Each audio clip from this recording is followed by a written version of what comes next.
লোকসভা নির্বাচন 2024 তার দিনক্ষণ ঘোষণা হয়েছে ইতিমধ্যেই। জাতীয় নির্বাচন কমিশন সাংবাদিক সম্মেলন করে দিনক্ষণ ঘোষণা করেছেন। একই সাথে রাজ্যে সপ্তম দফায় লোকসভা নির্বাচন হতে চলেছে 42টি লোকসভা কেন্দ্রে। সে মতোই সমস্ত রাজনৈতিক দলের প্রার্থীরা প্রার্থী পরিচিতির জন্য বেরিয়ে পড়েছেন সর্বত্রই। 25শে মে ষষ্ঠ দফার লোকসভা নির্বাচন হতে চলেছে ঘাটাল লোকসভা কেন্দ্রেও। ঘাটাল লোকসভা কেন্দ্রের তৃণমূল কংগ্রেস প্রার্থী দীপক অধিকারী ওরফে দেব, তার বিপরীতে প্রতিদ্বন্দ্বিতা করছে বিজেপির প্রার্থী হিরণ চট্টোপাধ্যায়। সোমবার বিকেলে ঘাটাল লোকসভা কেন্দ্রে প্রচারে নামলেন তৃণমূল কংগ্রেস প্রার্থী দীপক অধিকারী ওরফে দেব। ঘাটাল লোকসভা কেন্দ্রের দাসপুর থানার অন্তর্গত হাট সরবেরিয়া এলাকায় করলেন প্রচারের ফাঁকেই পথসভায় বক্তব্য রাখলেন তৃণমূল কংগ্রেস প্রার্থী দীপক অধিকারী ওরফে দেব। দলীয় কর্মী ও দেবের অনুগামীরা ভিড় জমায় দাসপুর থানার অন্তর্গত হাট সরবেরিয়া এলাকায়। ঘাটাল লোকসভা কেন্দ্রের উন্নয়নের বার্তা দিয়েই বক্তব্য রাখলেন দেব। যখনই আপদ বিপদ বা কোনো সমস্যা হয়েছে ঘাটাল লোকসভা কেন্দ্রে বা দাসপুর বন্যার সময় আপনার সাংসদ পালিয়ে যায়নি, আপনার সাংসদ আপনাদের সামনে ছিল, কিভাবে মানুষকে ভালো রাখা যায় সেটার চেষ্টা করছে। যদি আপনার মনে হয় যে আপনার এই ভাইটি ঠিকঠাক কাজ করতে পেরেছে, এত লোক প্রার্থী আছে তার মধ্যে আপনার ভাইটি ভালো কাজ করতে পেরেছে, চোখ বন্ধ করে জানেন আপনারা কাকে ভোটটা দিতে হবে। ভোটটা আপনাদের গণতান্ত্রিক অধিকার, জোর করার আমার কোনো অধিকার নেই।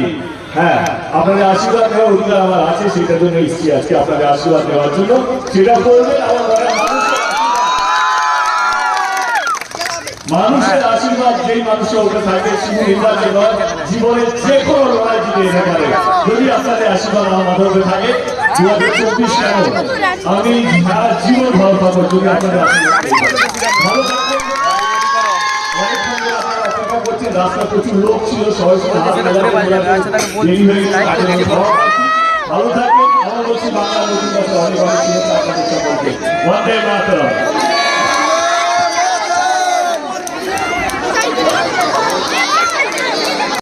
ভোটের রাজনীতি নয়, মানুষকে ভালো রাখা রাজনীতি। 100 দিনের টাকা কেন্দ্র সরকার আটকে রেখেছে, আপনারা সবাই জানেন।